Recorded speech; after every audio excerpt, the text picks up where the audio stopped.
Well, I don't believe he was wrongfully deported. He's an Salvadorian citizen. That's not my illegally question. In the United States. Court can tell me how to conduct foreign policy. They can't tell me what I have to say to a president of another country, nor do I need to tell them what I told the president of another country, because I can't conduct I'm just asking you, do you believe the steps, but I'm not going to tell you what they are, and I don't have to, because we conduct the foreign policy of the United States, and I can't conduct diplomacy with a foreign leader if I come to committees and tell you what they said to me, what I said to them, and more certainly a court can't tell me. Representative Ted Lieu thought he had Marco Rubio cornered with a Supreme Court question. But instead of giving the soundbite Democrats wanted, Rubio refused to take the bait and turned the hearing into a fight over who really controls U.S. foreign policy. What started as a question about deportation quickly turned into a tense constitutional showdown. Ted Lieu repeatedly demanded yes or no answers, while Rubio insisted Congress and the courts can't dictate sensitive diplomatic conversations with foreign leaders. Then the hearing shifted to Ukraine, where Rubio was pressed over his past statements and the administration's current strategy. The exchange became less about policy and more about a battle over executive power, oversight, and political messaging. Watch the full breakdown and decide who came out on top. I recognize Representative Lieu. Thank you, Mr. Chair. Secretary Rubio, thank you for being here today. As a member of the legislative branch, I don't have a special exemption to violate the law. You would agree with me, wouldn't you, that in America, no one is above the law? Of course. Okay.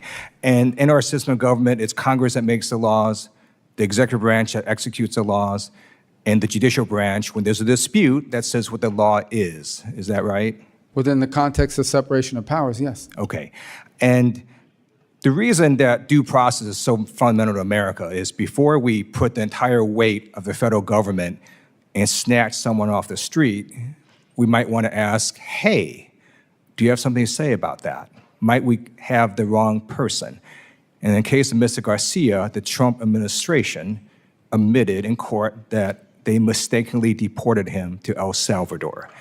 The Supreme Court, in a 9-0 decision, said the Trump administration has to facilitate getting him back. Do you believe the administration has to follow that Supreme Court order? Well, I don't believe he was wrongfully deported. He's an Salvadorian citizen. That's not my question. Do you believe that the Trump administration has to follow the Supreme Court 9-0 unanimous decision?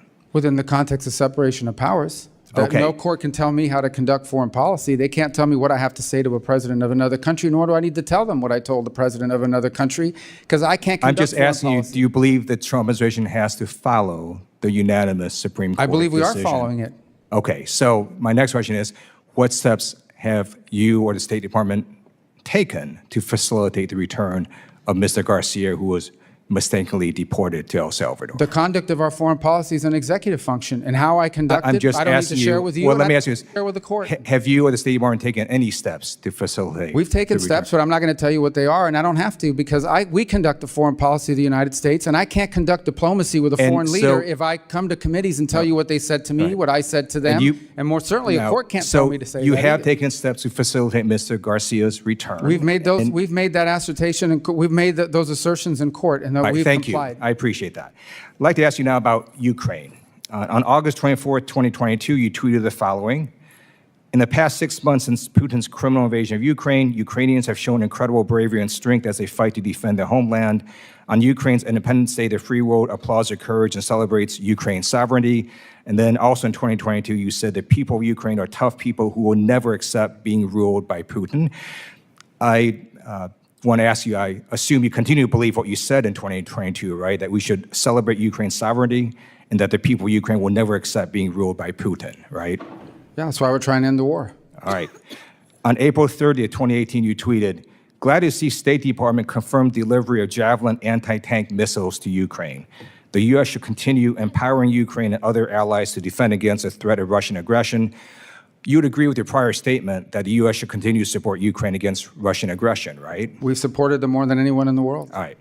Unfortunately, it appears Secretary of Defense Pete Hegseth went rogue and decided unilaterally to stop support for Ukraine earlier this year. Various news organizations reported that Secretary Hegseth paused military support to Ukraine without President Trump's knowledge. I'm going to read you from one article dated May 6, quote, Pete Hegseth canceled military aid flights to Ukraine just a week into Trump's second term without the president even knowing, according to Reuters. The order initially sparked mass confusion within the administration as national security officials in the White House, the Pentagon, and the State Department couldn't figure out who ordered the halt in flights. This is yet another example of the chaos and lack of cohesion that Hegseth has brought to the Pentagon from day one. Did Secretary Hegseth tell you before he ordered the halt in flights to Ukraine of military weapons? I can't comment on that because I don't remember that. I don't remember ever hearing that, to what you're claiming now. So your understanding is he never told you he was going to halt these flights? I just know we're providing them assistance now, but the war ultimately has to end.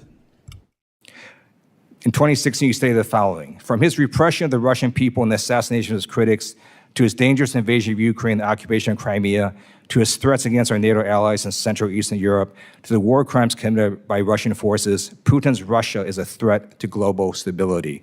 You would agree with your prior statement, right, that Putin's Russia is a threat to global stability? Ted Lieu came in looking for a viral moment. He opened with questions about the deportation of Kilmar Abrego Garcia, arguing that the administration should comply with the Supreme Court's ruling to facilitate Garcia's return. Rubio didn't accept the premise. Instead, he argued that conducting foreign policy is an executive responsibility and said he would not publicly discuss diplomatic communications with El Salvador's president. Lieu kept pressing for a direct answer. Rubio kept repeating that the administration believed it was complying with the court while refusing to reveal diplomatic details. The exchange then shifted to Ukraine. Lieu quoted Rubio's past statements supporting Ukraine and challenged whether the administration was doing enough to counter Russia. Rubio responded that the priority is ending the war while continuing to support Ukraine, emphasizing that diplomacy requires bringing Russia to the negotiating table. The exchange highlighted a broader disagreement over executive authority, congressional oversight, and U.S. foreign policy. Now it's your turn. Who made the stronger case in this hearing, Ted Lieu or Marco Rubio? Let me know in the comments, and don't forget to like and subscribe for more political hearing breakdowns.